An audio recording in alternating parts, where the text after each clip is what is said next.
Vous entrez dans un monde où l'impossible devient réalité. Un lieu où les frontières de la peur n'ont plus de limites.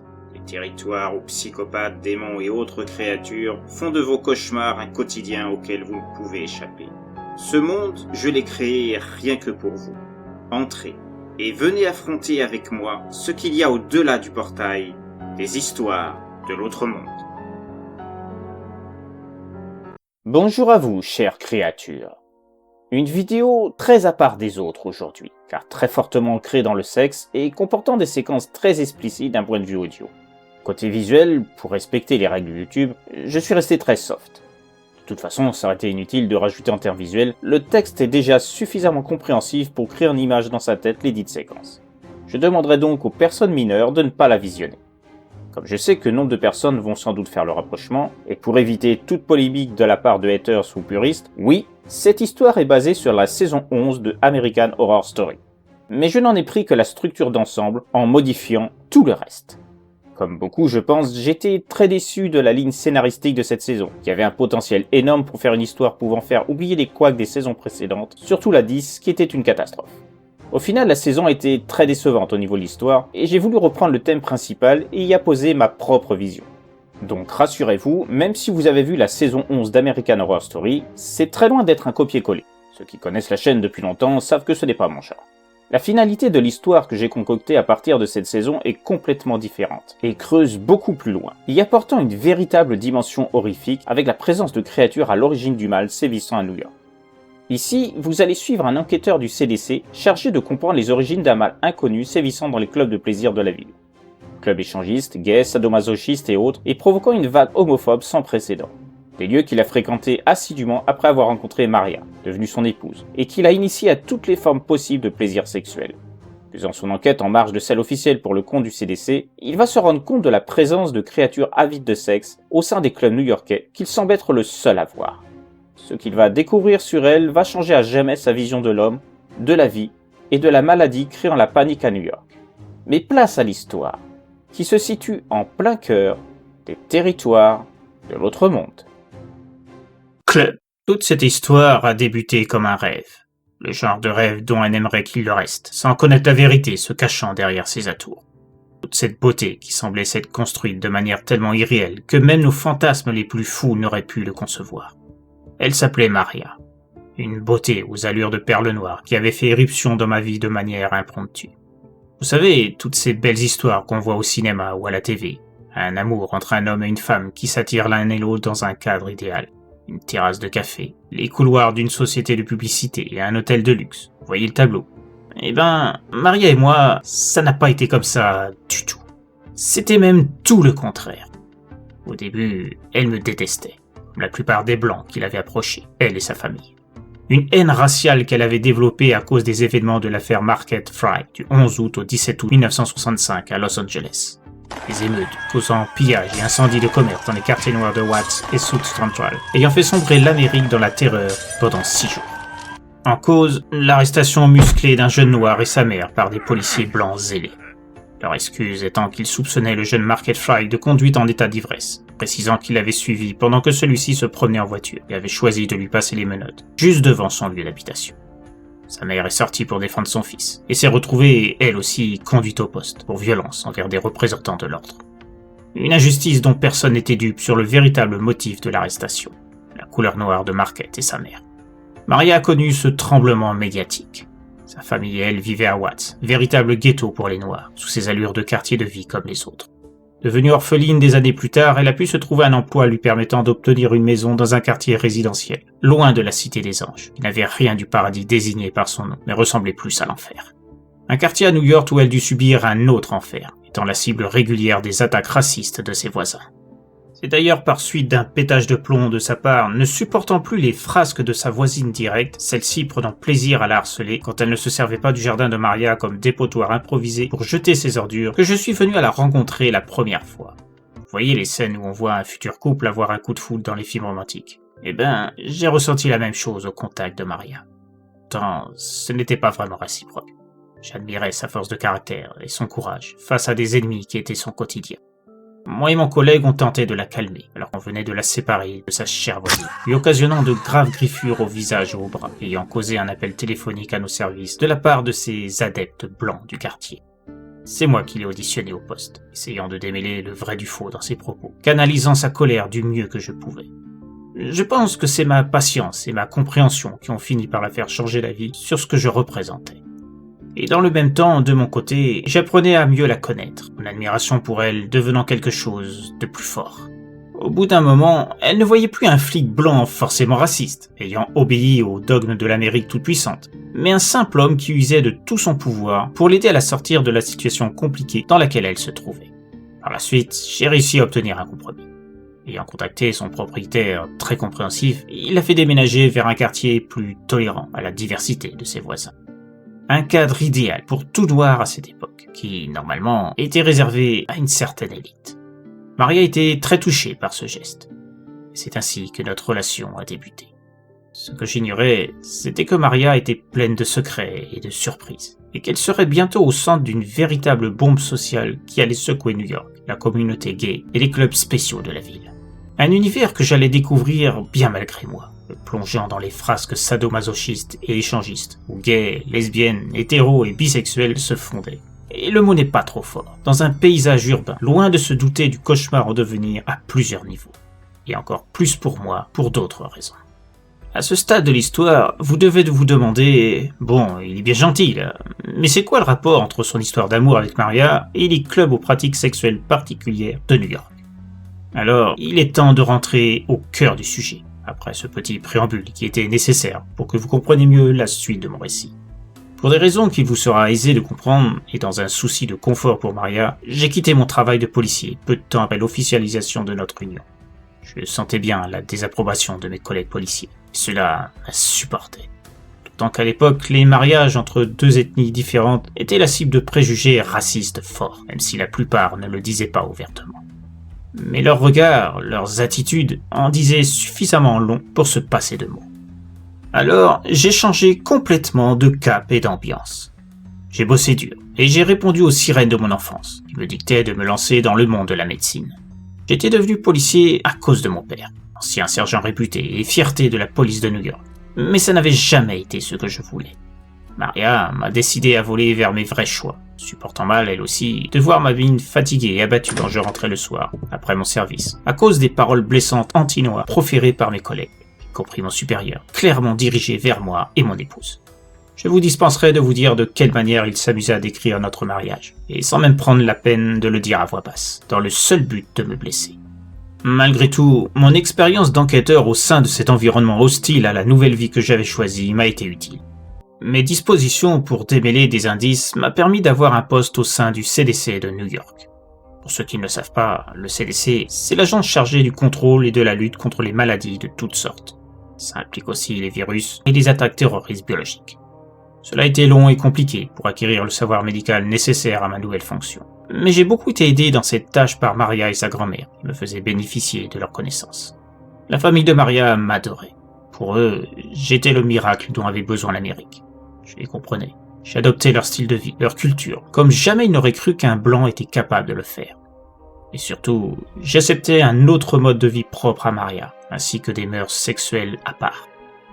Je ne vous cache pas qu'au départ, j'étais un peu réticent quand elle m'a annoncé ce secret. Mais je l'aimais tellement que je pouvais accepter tout et n'importe quoi pour elle. Même ce qui pourrait être considéré comme l'impensable pour beaucoup, en termes de vie commune. Maria était bisexuelle, et d'un commun accord, nous avons adopté une forme de vie de couple libre. Je pouvais avoir des aventures avec d'autres femmes, et elle faisait de même de son côté, homme ou femme, selon ses envies. Nous nous concertions quand l'un ou l'autre avait besoin de l'appartement pour accueillir les partenaires d'un soir, pendant que l'autre se rendait à l'hôtel, chez des amis ou dans la famille. Je ne sais pas si c'est mon caractère curieux qui a joué, mais j'ai exprimé mon désir de participer au fantasme de Maria certains soirs. Des nuits torrides, où j'ai découvert mon penchant commun avec celle que j'aimais pour le même sexe que le mien. Oui, j'ai aimé aussi des hommes. J'ai caressé leur peau, me laissant pénétrer en puissance, y trouvant un plaisir que je ne pensais pas ressentir. J'ai goûté des sexes aussi bien masculins et féminins, enfoncé ma langue dans la bouche d'hommes et femmes de tout âge, jeunes comme plus usés par la vie, recherchant aussi l'extase du frottement des corps dans un firmament de cris, d'orgasmes euphorisants et de draps souillés de foudre, de sperme et de salive. J'ai découvert un monde qui me remplissait d'allégresse à travers les clubs particuliers de New York, adoptant des tenues de cuir, parsemées de décorations pointues, endoctriné par un maelstrom de lumière flashy, où mon corps subissait tous les outrages possibles pour un homme, et même plus encore que vous le pouvez l'imaginer. Seins, queue et cul étaient devenus mon quotidien. Je me faisais lécher le corps, mordre les tétons avec délectation, masturber délicatement par des experts du sexe. Les cravaches, poules baillons, godes en latex ou en silicone agrémentaient cette nouvelle vie de débauche sexuelle où Maria m'avait entraîné. Chaque soir était une nouvelle expérience sexuelle de haut niveau. Je découvrais toujours plus de pratiques, élevant mon niveau de plaisir, d'accessoires tous plus excitants les uns que les autres, et m'offrant des heures de plaisir non dissimulées. Peut-être que je vous choque ? Peut-être que certains d'entre vous ont du mal à concevoir comment un hétéro de départ tel que moi ait pu, avec autant de facilité, devenir un habitué de ces lieux. J'ai moi-même été surpris de voir que ce monde me procurait autant de sensations exquises et pénétrantes, dans tous les sens du mot. Mais dans ces moments-là, je n'étais plus moi. Je devenais un animal obnubilé par le sexe et tous ses attraits, et plus rien d'autre n'avait d'importance. Cela ne m'empêchait pas de continuer à satisfaire Maria chez nous, parfois seul, parfois à plusieurs. La vie tout entière de notre couple était liée à l'érotisme brut, au bondage extrême, et même d'autres pratiques qu'il me serait difficile de vous expliquer sans que vous ressentiez sans doute une gêne profonde. Là encore, l'utilisation de ce mot n'est pas innocente pour décrire tout ce que j'ai pu vivre avec Maria. Je n'en oubliais pas pour autant mon activité toute nouvelle d'agent du CDC. Mais très bientôt, mes pratiques sexuelles au sein des clubs gays et sadomasochistes, mes changements de partenaires dans ceux pratiquant l'échangisme, aussi bien hétéro que les autres formes de couple, allaient se trouver liés de très près à l'affaire qui me fut confiée, faisant découvrir un autre monde que j'aurais cru n'appartenir qu'au folklore fantastique, existant dans les légendes chères au cinéma d'horreur. Une maladie étrange avait été détectée par nos services depuis quelque temps. Les symptômes étaient proches de maladies communes. Fièvre, fatigue, frissons, maux de gauche importants, maux de tête, douleurs articulaires, enflure des glandes. Mais le grand nombre de cas étant liés à des pratiques sexuelles importantes, incluant des changements de partenaires fréquents et sans protection aucune, laissaient penser au CDC qu'on avait affaire à une épidémie d'un nouveau genre. La majorité des personnes atteintes fréquentaient les clubs gays et sadomasochistes, d'où la suspicion que cette communauté, en tout cas l'un de leurs membres, était à l'origine de cette maladie en pleine expansion. Les cas se multipliaient. Et les préjugés de l'époque étant ce qu'ils étaient, nombre de nouveaux gourous, se disant protecteurs du bien-pensant de l'Église et s'affirmant protectionnistes d'une morale perdue en Amérique, profitèrent de l'occasion pour établir un lien direct entre la communauté gay et cette maladie nouvelle et hautement infectieuse. Bien que l'information fût cachée aux yeux du grand public, les hétéros étaient aussi touchés. Des campagnes anti-homo très virulentes fleurissaient alors, prenant l'éradication pure et simple de ces pratiques anormales. Certains faisaient même remonter à la surface les pratiques moyenâgeuses punissant les coupables de sodomie, à une époque où les pratiques sexuelles de ce type étaient encore plus réprimées. Ces nouveaux seigneurs ne se gênaient pas pour demander la fermeture des clubs, de faire mettre aux arrêts aussi bien les clients de ces lieux, mais aussi leurs propriétaires, quasiment suspectés chez certains d'être des suppôts du diable dans des milieux ecclésiastiques, parmi les plus farouches et intolérants. Aucun de ces camps ne semblait envisager d'autres pistes, comme des sources animales ou végétales, l'émanation de produits toxiques industriels, ou la propagation par les vents du résultat d'une réaction chimique propre à des éléments contraires et inconnus par la science jusqu'alors. Non, pour tous ces soi-disant défenseurs de la santé publique autoproclamés, seule la communauté gay était coupable, sans vouloir entendre d'autres explications. En fait, la vérité était bien plus fantastique, et j'allais la découvrir au sein d'une demande d'inspection et d'examen au sein d'un club où j'avais l'habitude d'aller, que ce soit seul ou avec Maria.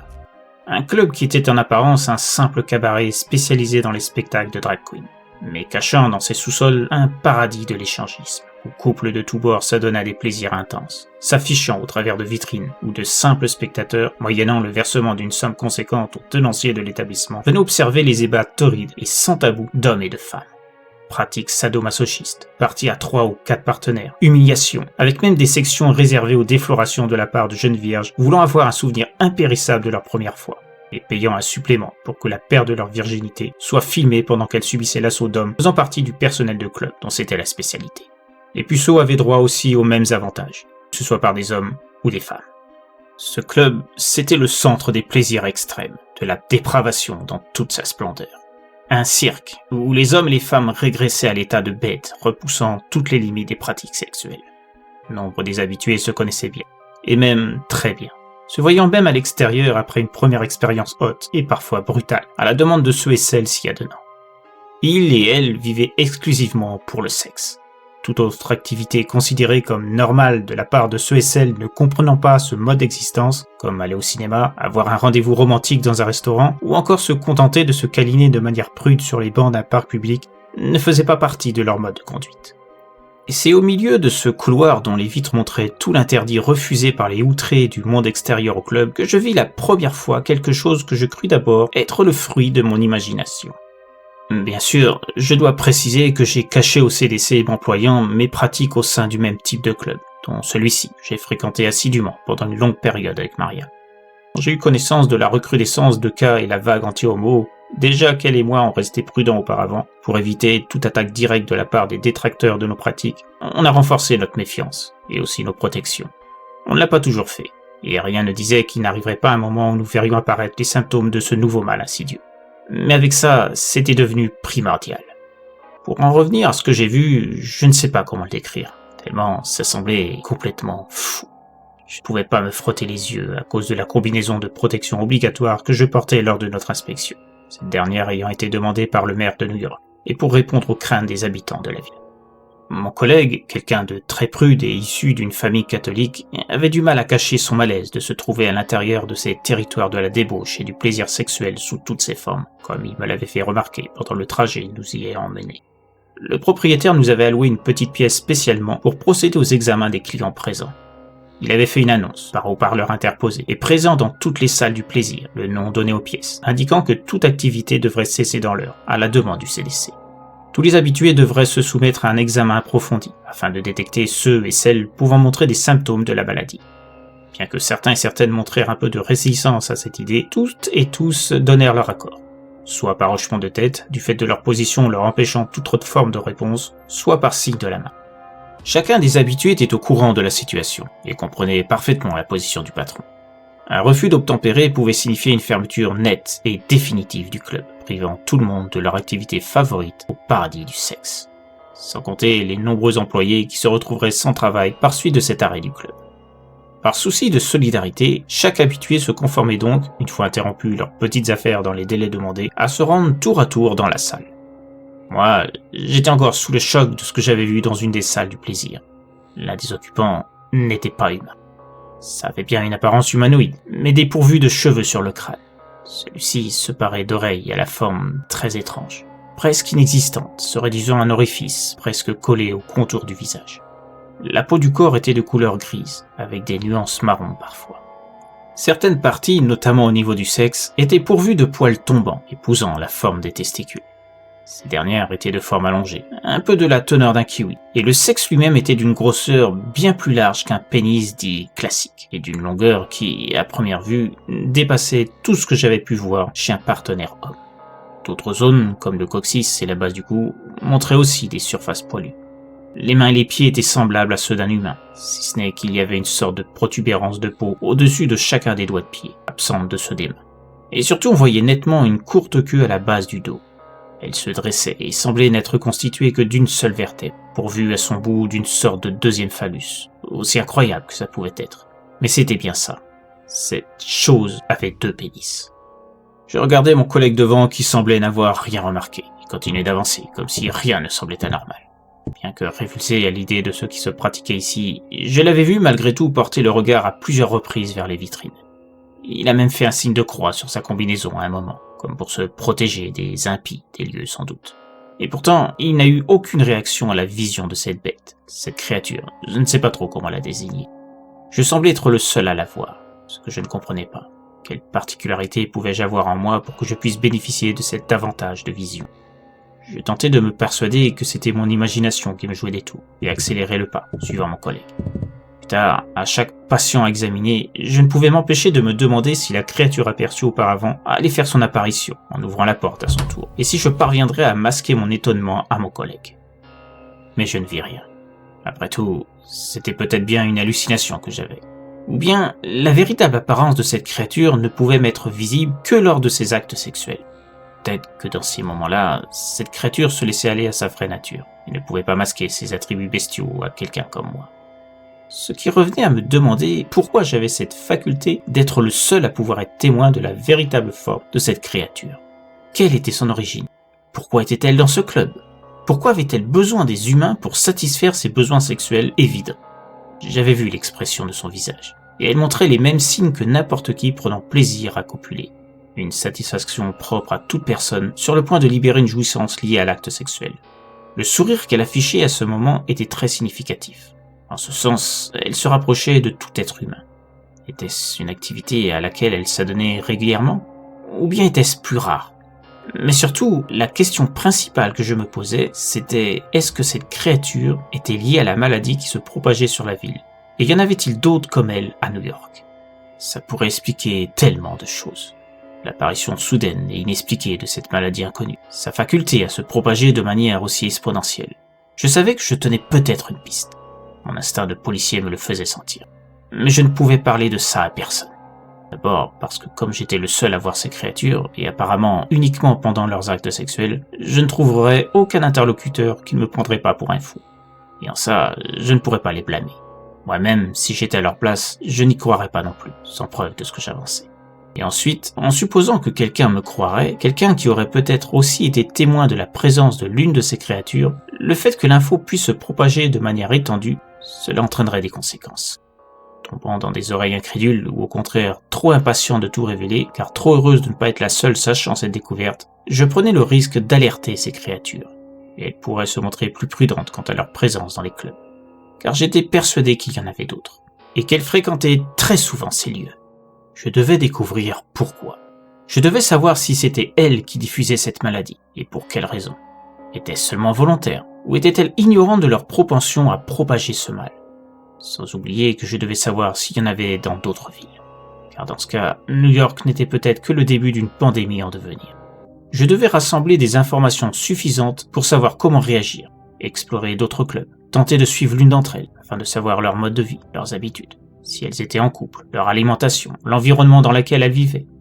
Je savais que ce serait une enquête difficile et fastidieuse, mais je ne pourrais la mener que seul. Même Maria ne devait rien savoir. Cela me coûtait de lui mentir, alors que je ne l'avais jamais fait, mais je n'avais pas le choix. Je ne pouvais pas prendre le risque qu'elle me regarde comme un démon, et que cela brise notre relation, nos passions, nos parties de sexe qui me donnaient tant de plaisir. Non, je ne pouvais pas mettre en danger tout ça. J'étais décidé à aller au bout du but que je venais de me fixer, en dehors de mes activités au sein du CDC, et sans parler à quiconque. Surtout pas à Maria. Les soirs suivants, j'ai dû user de mon talent de dissimulateur naturel de mensonges, grâce à mon expérience policière. Une très bonne école en la matière, expliquant à Maria que j'étais sur une piste sérieuse concernant cette maladie, mais que j'étais tenu au secret confidentiel de la part du CDC, et que ça m'obligeait à ne pas pouvoir lui dire où je me rendais pour mon enquête, tant que celle-ci était d'un caractère officieux, pour éviter que les groupes anti-homo s'incrustent, et se servent d'éléments de preuve pour étayer en public leur lynchage médiatique de la communauté gay qu'ils désignaient comme coupable unique. Bien qu'anxieux de la réaction de Maria, celle-ci, bien au contraire, comprenait parfaitement et m'encourageait à aller au bout de mes idées, si cela permettait de discréditer les thèses homophobes d'une grande partie de la population new-yorkaise. Et rajoutant, avec espièglerie, qu'elle me raconterait tout en détail des parties de jambes en l'air qu'elle se ferait une joie de pratiquer en mon absence, précisant qu'elle ferait peut-être des vidéos, juste pour que je puisse juger de ce que je ratais, avec des gros plans sur les séquences les plus chaudes et concernant l'anatomie de ses nouveaux joyeux compagnons. Je dois avouer que je détestais parfois Maria quand elle faisait ça.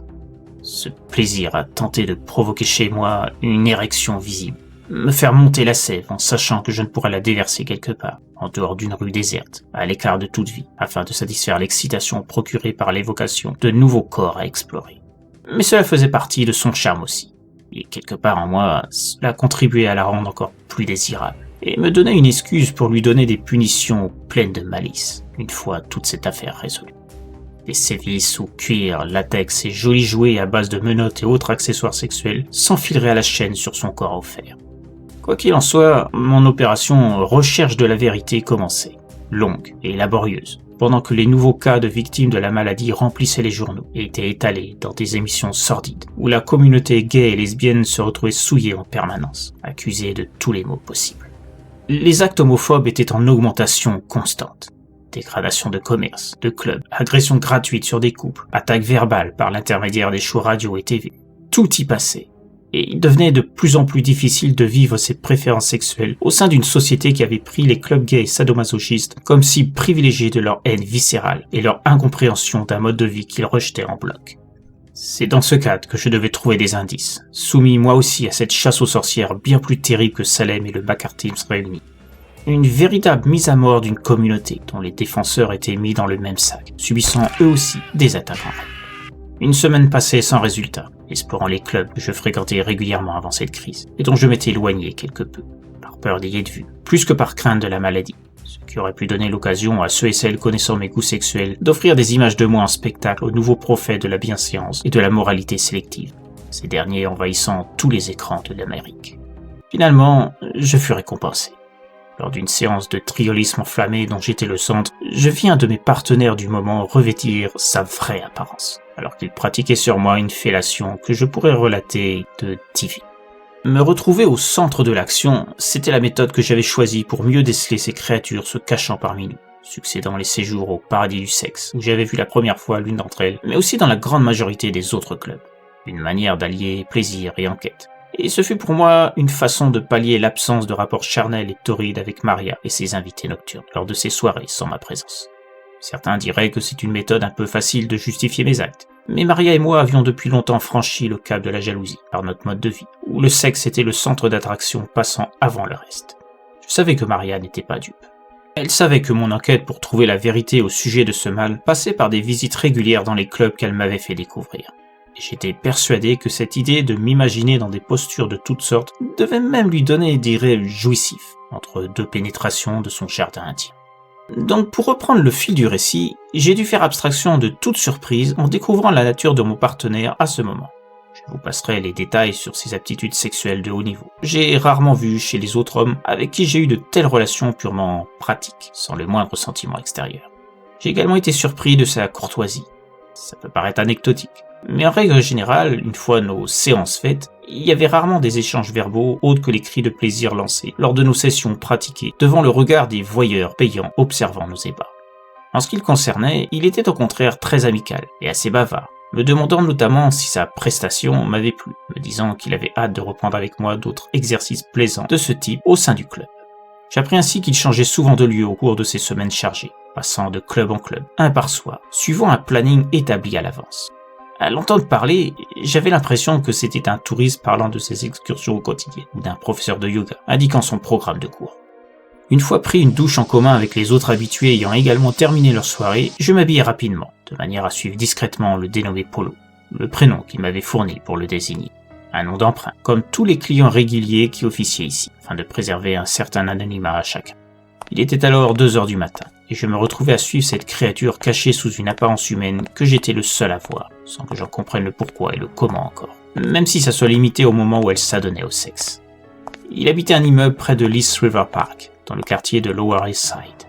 Faisant toujours attention à ne pas être remarqué, je fixais les numéros lumineux de l'ascenseur dans lequel il était entré, dans le hall, afin de savoir à quel étage il se rendait. Quand le chiffre du 15e stoppait, je pris les escaliers d'un pas d'alerte, tout en prenant garde à ne pas faire trop de bruit. Une fois arrivé à destination, je me retrouvais à choisir laquelle des deux portes de chaque côté de l'ascenseur était le logement du fameux Polo. Je prenais le risque d'accoler mon oreille à la porte sur ma droite, espérant détecter un signe pouvant m'indiquer que c'était là où Polo habitait. Un déplacement, une voix, n'importe quoi pouvant m'assurer que j'avais bien choisi. À ce moment, j'entendais une voix m'interpeller, venant de l'autre côté. « Eh bien, mon mignon, ce que je t'ai fait, t'attends plus que ça pour que tu viennes me suivre jusque chez moi. Mais ton odeur t'a trahi. Je savais que tu me suivais depuis un moment déjà. » Je me retournai, affolé et en colère contre moi de m'être fait surprendre aussi stupidement. Mon odeur ? Comment ça, mon odeur ? Je ne comprends pas. Allons. Je sais que tu connais ce que je suis réellement. Ça aussi, je l'ai senti lors de notre petite gym. Je ne sais pas comment, mais tu es le seul humain capable de voir notre apparence dans ces moments. Ne dis pas le contraire. Tentant de cacher mon malaise, je répondais à mon interlocuteur. C'est vrai, je ne me l'explique pas moi-même. J'ignore pourquoi je peux voir ce que vous êtes réellement durant les actes sexuels. Et c'est pour ça aussi que je suis ici. C'est vraiment la seule raison. Tu veux savoir si moi et mes congénères, on est à l'origine de cette maladie, pas vrai? Je veux bien te répondre, mais on sera mieux à discuter chez moi. Entre, je t'en prie. Voyant la peur qui commençait à s'installer en moi et s'affichant sur mon visage, Polo reprit. Ne t'inquiète pas, moi et les miens sommes pacifiques. On ne s'en prend pas aux humains. Au contraire, On aime être à votre contact. On adore votre civilisation. Et en particulier, tout ce que vous avez fait concernant le sexe. Nous en sommes très friands. Viens, je t'assure que je ne te ferai aucun mal. Si c'était le cas, j'aurais pu le faire bien avant, une fois compris que tu savais ce que j'étais. Au point où j'en étais, je n'avais plus trop le choix. Je ne pouvais plus reculer. Et en fait, quelque chose dans sa voix me disait que je pouvais avoir confiance en lui. Il était sincère dans ses propos. Alors je l'ai suivi dans son appartement. Une fois passé la porte, Polo refermait cette dernière et me demandait de le suivre dans le salon. Installe-toi. Tu veux boire quelque chose? Whisky, gin, vodka? Dis-moi. Non, merci, ça ira. Comme tu veux. Bon, on va éviter de perdre trop de temps. Tu es le mari de Maria, pas vrai? Je sens son odeur sur toi. Une odeur très forte. Preuve que tu prends souvent ton pied avec elle. Quoi? Comment connaissez-vous Maria? Je ne vous ai jamais vu chez elle. Et elle ne m'a jamais parlé de vous. Je m'en souviendrai. Relax. Tu peux me tutoyer, tu sais. Je ne connais pas Maria personnellement. Disons qu'elle est un peu comme celle à qui on doit tous d'avoir découvert votre merveilleuse ville et vos clubs. Si je devais lui donner une fonction, je dirais qu'elle est notre guide, notre mère, notre chef. Je sens que ça te parlera plus sous cette appellation. Je connais bien son odeur car mon père l'a fréquentée. C'était sa femelle préférée avant que je naisse, avant que nous nous mêlions à vous. Je restais interdit. Il était d'un tel calme alors que j'avais découvert ce qu'il était, me parlant comme s'il me connaissait depuis des lustres. Je ne savais pas trop comment réagir. Bon, ceci étant dit, comme je vois que tu es encore un peu réticent à me faire confiance, ce que je peux comprendre, je vais passer à la phase histoire. Mais avant, je vais être franc. Tu vas savoir si cette maladie est de notre fait? La réponse est oui, mais nous ne sommes pas responsables. C'est à cause de vous, humains, que ce virus est né en nous. C'est votre société, votre alimentation, votre mode de vie qui a transformé nos gènes. Il s'interrompait un instant, se versant un verre de whisky. Je ne saurais pas te dire exactement comment, mais la population, les éléments que vous avez introduits de force dans notre environnement ont fait que, année après année, notre patrimoine génétique a été modifié. Il a créé une sorte d'enzyme se collant à notre système de reproduction, à notre semence, se fondant en lui et faisant désormais partie de notre ADN. Et si cela ne nous fait rien à nous, même lorsque nous copulons entre nous, il semble que cela soit différent pour vous, humains. Avalant une grande rasade de son verre, avec un air satisfait, il reprenait ensuite. Ah, autre chose. Mon véritable prénom, officiel humain en tout cas, c'est Lewis. Et ça va te surprendre, mais ta chère Maria est un peu plus âgée que tu crois. Mais ça n'a pas la même importance pour nous. À notre niveau, Maria est à peine une adolescente, chez nous, les Orex. Car oui, c'est ainsi que se nomme notre race. Notre longévité se compte en plusieurs centaines d'années. Maria, elle, a 127 ans. À partir de cet instant, Lewis m'expliquait ce qu'il savait de son peuple, les Orex. C'était son père qui lui avait appris tout ce qu'il savait. Lui-même n'avait que 52 ans, alors qu'il en paraissait une vingtaine, tout au plus. Ce qui, pour son espèce, était proche d'un enfant humain de 12 ans. Les Orex sont un peuple dont l'origine se perd dans le temps. Même les plus âgés ne savent pas trop quand leur race est née. Avant que l'homme ne bouleverse leur manière de vivre, leur environnement, les Orex vivaient au sein de ce qu'on appelle aujourd'hui la République populaire du Congo. Avides de sexe auquel ils s'adonnent dès leur plus jeune âge, ils ont vécu longtemps sans la présence de l'homme, cachés au cœur de la jungle, leur territoire. Et puis, dans ce que nous appelons les années 50, leur territoire s'est vu peu à peu envahir par des êtres marchant comme eux, sur deux pattes. Cela les a surpris, car ils pensaient être les seuls à se déplacer de cette manière. Au début, ils nous craignaient, utilisant leur faculté de prendre d'autres apparences pour se cacher de nous, se cachant sous des formes animales diverses, et observant les moindres faits et gestes des nouveaux arrivants. Les Orex ont suivi certains hommes jusque dans leur ville, prenant leur apparence pour mieux comprendre qui ils étaient, adoptant peu à peu leur mode de vie, leurs coutumes, leurs traditions, leurs vêtements, leur nourriture, bien plus riche que ne l'était la leur, constituée de ce que la nature offrait, fruits, racines, insectes et quelques petits mammifères. Au bout de plusieurs années, tous les Orex se sont complètement fondus au sein de la civilisation humaine, devenant eux, ayant des relations amicales dans un premier temps, dans le but de les étudier, avant de comprendre que le sexe faisait partie prenante de la vie humaine, tout comme eux-mêmes la pratiquaient, étant la base de leur reproduction, tel que les Orex le comprenaient. C'est ce qui les a incités à être encore plus dépendants du mode de vie humain, abandonnant leur propre environnement, ce qu'ils étaient. Avec le temps, la plupart des Orex ont perdu la faculté de prendre une nouvelle apparence, devenant humains un peu plus chaque jour. Il n'y a qu'entre eux qu'ils pouvaient voir leur véritable nature. Mais la connexion des Orex avec la vie humaine a eu des conséquences. Ils ne pouvaient plus se reproduire entre eux que sous certaines conditions. Cela dépendait en fait de leurs relations sexuelles, fréquentes ou non, avec des humains. Les Orex, préférant s'adonner au sexe avec leurs semblables, étaient ceux qui gardaient la possibilité de donner naissance à des bébés. Les accouchements avaient lieu à leur domicile, à l'abri des regards, car les jeunes Orex gardaient leur apparence animale à la naissance. Il fallait entre 10 et 15 semaines avant qu'un bébé Zorex ne prenne une apparence humaine. Avant cette échéance, il pouvait encore user de ses facultés de mimétisme, copiant le visage de ceux et celles qu'il voyait. Puis cette faculté régressait à l'issue de ce premier stade d'évolution, jusqu'à ce qu'elle ne soit plus possible. Lors du deuxième stade, d'une durée de 9 jours, le petit Zorex gardait définitivement son corps et son visage humain, ne pouvant plus se transformer. Néanmoins, les hybrides Zorex humains étaient une réalité, facilement reconnaissable. Bien que naissant humains, ils avaient un signe distinctif signifiant leur appartenance à la race de leur père ou de leur mère Zorex, car dans leur penchant pour le sexe, se développant très jeune. C'est au cours du milieu des années 60 qu'une étrange maladie a commencé à se faire connaître parmi les humains. C'était assez anodin, mais suffisant pour alerter les Zorex. Ceux-ci craignaient que leur existence soit mise à jour, car ils gardaient malgré tout un signe de leur appartenance à leur race, en l'occurrence une sorte de tache de forme hélicoïdale située dans l'iris de leurs yeux. Découvrant les moyens de transport comme les bateaux et les avions, ils commencèrent à voyager, espérant ainsi, en se dispersant, effacer les traces de leur présence aux yeux de l'homme, de peur que celui-ci les traque, ayant pu constater ce qu'ils réservaient à d'autres monstres ou créatures inconnues, jusqu'alors de leur culture et leur connaissance, avec une fin tragique et abominable. C'est ainsi que les premières émigrations des Zorex les firent émigrer vers Haïti, pour une partie. D'autres se rendirent aux USA, ou dans d'autres parties du monde. Mais la maladie en eux mutait sans cesse, malgré leurs précautions, faisant attention à leur nourriture, prenant garde à ne pas respirer les émanations toxiques de certains produits, ou les gaz d'échappement des voitures, car pensant que cela était en cause dans le changement de leur métabolisme, et causant la transmission de ce mal chez les humains.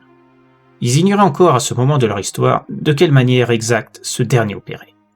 Suivant le mode de vie des pays où ils s'installaient, se fondant dans la masse, apprenant à falsifier leur identité grâce à la technologie des hommes, le mal en eux mutait plus ou moins rapidement. C'est Maria qui, à l'époque, était celle qui avait proposé à son peuple de partir vers d'autres pays pour ne pas se faire connaître des hommes, qui a permis l'implantation des Zorex au départ à Los Angeles, laissant le soin à des hommes et des femmes de son peuple, choisis pour leur aptitude à diriger, à se rendre dans d'autres régions et y placer d'autres communautés. Dans le même temps, peu de temps après que Maria eut assisté aux émeutes raciales de 1965 dans le quartier de Watts, et l'ayant obligée à migrer avec une partie de la communauté vers New York, Haïti confirmait la naissance d'une maladie infectieuse en 1966, touchant certaines souches sociales de la population. D'autres cas furent répertoriés dans certaines grandes villes américaines, mais personne ne fit le lien avec Haïti à cause de la distance, jugée trop grande pour que cela soit considéré comme ayant une correspondance. La plupart de ces cas isolés ont été cachés par les autorités des villes touchées, principalement des métropoles où la population était abondante, de peur de déclencher une psychose non contrôlée. Et maintenant, c'était New York qui devenait l'épicentre d'une nouvelle mutation de ce mal transmis par les Zorex. Lewis pensait qu'il ne faudrait pas longtemps avant que d'autres villes ne finissent par ne plus pouvoir cacher qu'elles aussi étaient touchées de manière importante. À cause de leur couleur de peau, autre héritage de leur origine africaine, le peuple des Zorex ne pouvait avoir accès à des formations pouvant leur permettre, dans le plus grand secret, de comprendre comment ce mal était né en eux, à cause de quels facteurs issus du mode de vie humain. Le racisme et l'homophobie qui rongeaient le pays faisaient partie des raisons de cette impossibilité, sans révéler leur existence au monde. Voilà notre histoire. Tu dois penser que nous sommes des monstres, des égoïstes, sachant le mal que nous provoquons, mais continuant à le disperser. Mais mets-toi à notre place. Comment pourrions-nous avouer que nous sommes à l'origine de cette maladie, auprès d'une race qui détruit les monstres étant coupable d'intolérance? Nous ne sommes pas des idiots. Crois-tu vraiment que si cela venait à se savoir, les hommes feraient acte de compréhension à notre encontre et collaboreraient avec nous pour tenter d'éradiquer cette maladie avant qu'elle ne devienne incontrôlable? Lewis prenait un temps d'arrêt, comme pour me laisser le temps de trouver une réponse à sa question, et avalant une nouvelle rasade de whisky, il pressait de verser un nouveau verre. Tu ne réponds pas? Tu le sais au fond de toi. Tu sais que la réponse est non. Tu as vu les journaux, les médias propageant la haine envers les gays et les étrangers au modèle ethnique américain année après année. Et plus encore, depuis la découverte d'une nouvelle mutation de ce mal. Je te laisse imaginer ce qu'il adviendrait de notre peuple si l'homme apprenait ce dont nous sommes responsables, bien malgré nous. Je ne savais plus quoi dire. J'étais à la fois triste en apprenant la position dans laquelle se trouvaient les Zorex, incapable d'avouer leur existence et leur rôle dans la propagation de cette maladie transmissible par le sexe. Car désormais, c'était une évidence incontestable. Et dans le même temps, j'avais de la colère de ne rien pouvoir faire de mon côté non plus, sans risquer de créer une chasse pouvant déclencher un massacre à grande échelle. Le simple fait d'avouer que des métamorphes étaient les fautifs, car il s'agissait bien de cela, même s'ils ne pouvaient plus reprendre leur forme première, et qu'ils pouvaient être leur mère adoptive, leurs collègues, leurs voisins, leurs amis, leurs femmes, cela pouvait entraîner des conséquences catastrophiques. Chacun suspecterait tout le monde. Les plus extrémistes, et particulièrement les homophobes caractérisés, n'hésiteraient pas à tuer ceux qu'ils penseraient être des Zorex, voyant toute anomalie génétique dans les yeux, pouvant leur faire croire qu'il s'agit d'une de ces créatures, pensant contribuer à tuer la maladie par petits bouts, sans se demander s'ils étaient vraiment ces créatures ou des humains. Ils se rendraient coupables de meurtre au premier degré. Aux yeux de ces personnes, Zorex ou Gay étaient tous des monstres. Et de leur point de vue, leur éradication ne ferait qu'apporter un horizon moins sombre à leur idéal démesuré de vie au sein de la race humaine. J'étais sur le point de pleurer, car j'étais incapable de choisir un camp. C'était impossible. Quelle que soit la décision que je pouvais prendre, condamnant l'un ou l'autre des côtés, les conséquences seraient terribles. Lewis me tendait un mouchoir avant de me serrer contre lui, comprenant la douleur que je ressentais à ce moment. Je restais longtemps dans ses bras, puis je me ressaisissais. Je le remerciais pour tout ce qu'il venait de m'apprendre, avant de me lever. Je ne t'en voudrais pas si tu décidais de tout dire au tien. Si j'étais à ta place, si j'étais humain, si j'avais eu votre histoire à vous, peut-être que c'est ce que je ferais. Mais tu vois, toute vérité n'est pas toujours bonne à dire. Il existe des cas où le mensonge permet de sauver des vies. Mentir sur ce qui est en train de se passer peut te paraître monstrueux. Mais si tu dis la vérité, dis-toi que ce qui arrivera causera encore plus de pertes que la seule disparition de notre peuple. À nouveau, il avalait une rasade de son verre de whisky, avant de reprendre. Même si nous nous révélions au monde, nous mettons tous d'accord pour nous sacrifier. Ceux qui détestent les clubs où tu aimes aller, toi et Maria. Ceux qui voient dans les gays ainsi que ceux et celles s'adonnant à des pratiques sexuelles qu'ils réprouvent. Il y aura toujours un doute pour eux. Se demandant si les Zorex avaient tous été anéantis. Et ce serait le début d'une ère de carnage sans précédent pour votre race. Je ne disais rien. Je savais que ces paroles étaient on ne peut plus vraies. Je n'avais pas le droit de sacrifier un peuple au risque de déclencher un holocauste pouvant signifier la fin de notre propre race à long terme. J'étais condamné à me taire. Je hochais la tête en direction de Lewis, en guise de revoir, pendant que celui-ci finissait son verre de whisky. À l'extérieur, je n'étais que l'ombre de moi-même. J'ignorais quoi faire.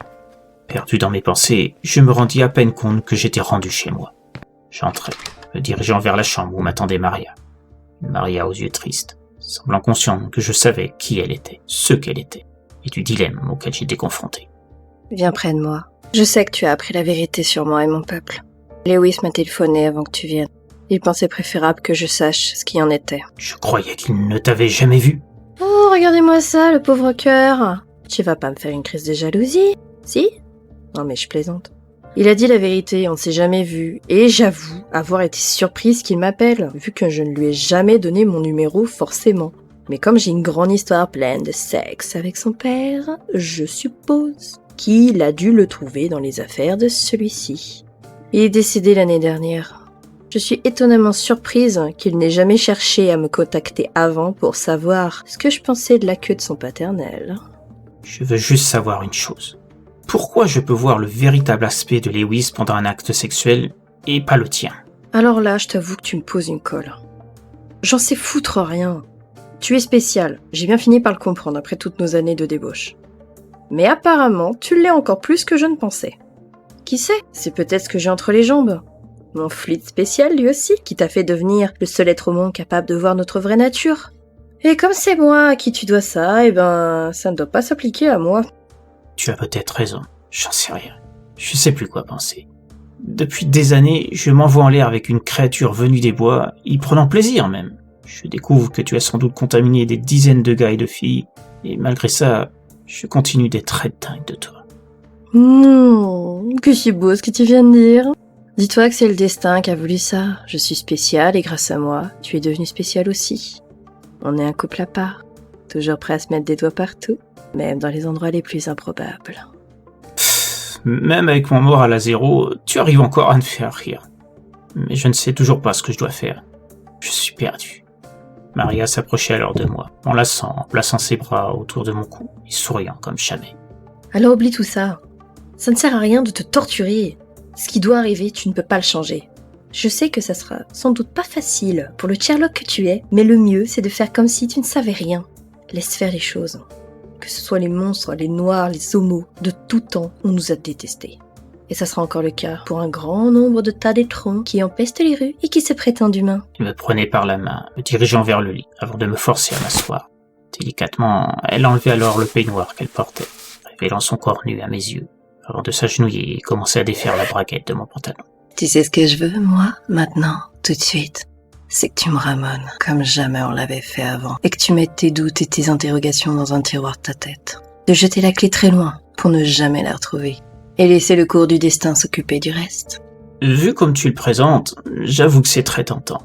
Je vais sans doute culpabiliser le restant de mes jours pour n'avoir pas su prendre une décision.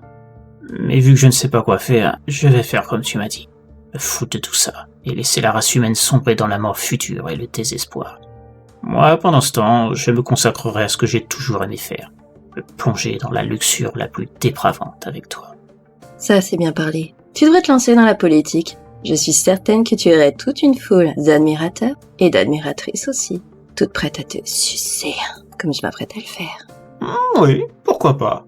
On formerait un gouvernement où tout serait permis, sans tabou, sans barrière sociale, où tout le monde aurait le droit de sauter qui il veut. J'adore ton programme, mais pour l'heure, j'en ai un autre à te proposer. Bien loin des préoccupations de ce que cette foutue maladie t'a fait faire, et t'obligeant à te passer de moi pendant plus d'une semaine. On a du temps à rattraper, darling. Sans doute est-ce mon côté faible, ou mon côté pervers, je ne sais pas trop. Mais au contact de sa bouche sur mon pénis, j'ai effectivement tout mis de côté. Je ne voulais plus savoir les cas qui s'ensuivraient, touchés par cette maladie, dont je devais être le seul immunisé. Je n'ai jamais développé les symptômes de ce mal, parce qu'il y avait ce petit quelque chose de spécial en moi, comme disait Maria, qui me préservait de basculer du mauvais côté de la barrière. Je ne voulais plus me questionner sur le devenir de l'homme ou des Orex, quel que soit lequel des deux survivrait à tout ça. Je voulais juste vivre l'instant présent. Je devenais coupable d'un secret honteux, un monstre qui refusait de faire un choix impossible. Mais je gagnais la sérénité qui m'avait quitté depuis le début de mes investigations. De toute façon, j'étais le seul à voir ces créatures, et seulement à certains moments. Pour tous les autres, le CDC comme les politiques, la faute incomberait à un foutu virus sorti de nulle part, qui attaquait les aficionados du sexe, les passionnés des clubs où le plaisir est roi, qu'ils soient gays, bi, lesbiennes ou toute autre préférence sexuelle. On était en 1972. C'était le début d'une maladie qui allait contaminer non seulement les USA, mais le monde entier par la suite, pays après pays, ravageant des familles, des couples, des idéaux de vie. Un virus s'attaquant aux défenses immunitaires du corps et les réduisant à néant après plusieurs années. Certaines parvenaient à vivre toute leur vie avec, d'autres bien moins que ça. Il y en avait qui le transmettaient sans le savoir, pendant qu'il y en avait qui en étaient conscients, mais répandaient le mal sans se soucier des conséquences. Et au milieu de tout ça, il y avait les Orex. Certains ont eu du mal au fait de devoir porter un préservatif pour le sexe. Mais Maria et d'autres ont permis de faire comprendre que c'était la seule chose qu'ils pouvaient faire pour éviter une trop grande rapidité de propagation. Ils ne pouvaient pas changer ce qu'ils étaient. C'était le choix de la nature d'avoir fait naître cette maladie en eux. Mais ils avaient accepté de contribuer à empêcher plus de dégâts. Avec le temps, les mœurs et les préjugés changeant, ils ont pu accéder à des postes médicaux et scientifiques importants pour trouver de quelle manière éradiquer ce mal fabriqué par leur corps. Une sorte de rédemption, une recherche de pardon, appelez ça comme vous voulez. Pour ma part, ça m'a pris un peu de temps pour adopter la doctrine Zorex de ne pas culpabiliser. Maria m'y a beaucoup aidé. Pendant que le sida s'étendait partout, le nom que les scientifiques et les virologues ont donné à cette maladie, Maria et moi ont continué nos plaisirs interdits, multipliant les partenaires, tout en se protégeant bien sûr. Devenant des icônes des clubs de New York, des modèles de tout ce que le sexe représente au sein du mode de vie humain. Et si aujourd'hui vous lisez cette lettre où j'ai raconté mon histoire, celle des Orex et le reste, c'est parce que j'ai fini par quitter ce monde. Je ne sais pas si c'est le cas pour Maria. Je ne m'en fais pas pour elle. Elle saura trouver un autre moi pour lui faire goûter d'autres plaisirs, jusqu'à ce qu'elle finisse par me rejoindre, là où je suis parti. Je ne suis pas vous. Je ne peux pas vous demander de ne pas diffuser ce texte.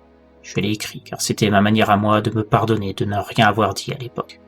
J'ignore en quelle année, en quel siècle peut-être vous lirez ces lignes, et quelles décisions vous prendrez les concernant. Mais quoi que vous fassiez, réfléchissez bien à ce que vous considérez comme nécessaire. Comme l'a dit Lewis, toute vérité n'est pas bonne à prendre.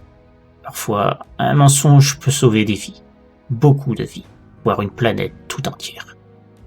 Les préjugés raciaux ou portant sur les orientations sexuelles sont légion et ne sont pas vraiment nouveaux.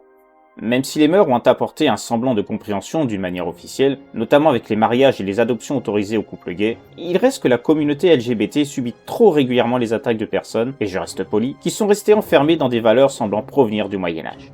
Les agressions homophobes ou racistes continuent de fleurir à travers les médias, et plus encore sur le web, où nombre de personnes se servent de leur anonymat à travers un écran d'ordinateur ou de portable pour déverser leur haine. A l'inverse, il y a une tendance néfaste qui oblige à faire attention à des propos qui n'ont aucune intention mauvaise, car souvent détournés, et compris comme des propos haineux, du fait de gens à l'esprit étroit et voyant du mal partout. Je pense qu'on a tous été témoins de discours de ce type sur Facebook ou Twitter, envers des personnes ayant utilisé des mots ou des phrases qui ont été mal comprises ou sorties de leur contexte, provoquant des altercations à coups de tweets faisant boule de neige et créant dépression, voire drame humain. Notre société actuelle, du fait de cet anonymat, a créé ces personnes qui ne se rendent pas toujours compte du mal immense qu'elles font. que ce soit en attaquant injustement des hommes ou des femmes à cause de la couleur de leur peau ou leur orientation sexuelle. Dernièrement, je pense que tout le monde a vu à quel niveau cela pouvait aller quand Disney a choisi de faire incarner Ariel dans le live-action de La Petite Sirène par Halle Bailey, une actrice noire. Auparavant, le même type de propos s'est passé pour la série Les Anneaux de Pouvoir, préquelle du Seigneur des Anneaux, à cause de la couleur de peau de certains elfes, ou encore la série basée sur les Chroniques des Vampires d'Anne Rice. Des réactions stupides, utilisant le prétexte du respect des œuvres pour montrer leur racisme et leur intolérance. Cette histoire, Club, je la dédie donc à tous ceux et toutes celles qui sont victimes de ces exactions inhumaines et intolérables à notre époque. Preuve que l'homme n'est pas l'être évolué qu'il se prétend être à bien des égards. En comparaison, les créatures de cette histoire montrent qu'elles sont bien plus tolérantes et humaines que les humains eux-mêmes, en étant empreintes de compréhension, de sagesse et de philosophie.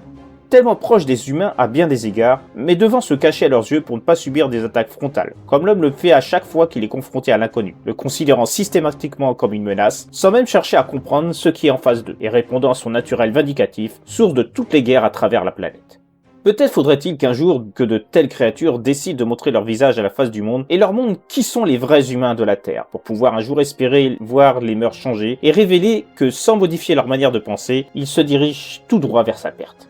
Mais ceci est quelque chose que je ne verrai sans doute pas de mon vivant. Alors je me contente de créer ce type d'histoire, certes utopique, mais qui permet de créer le but de tout récit écrit.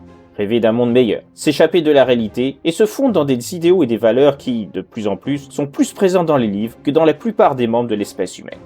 Mais il est temps de vous laisser, et de vous dire à très bientôt pour une nouvelle histoire de l'autre monde.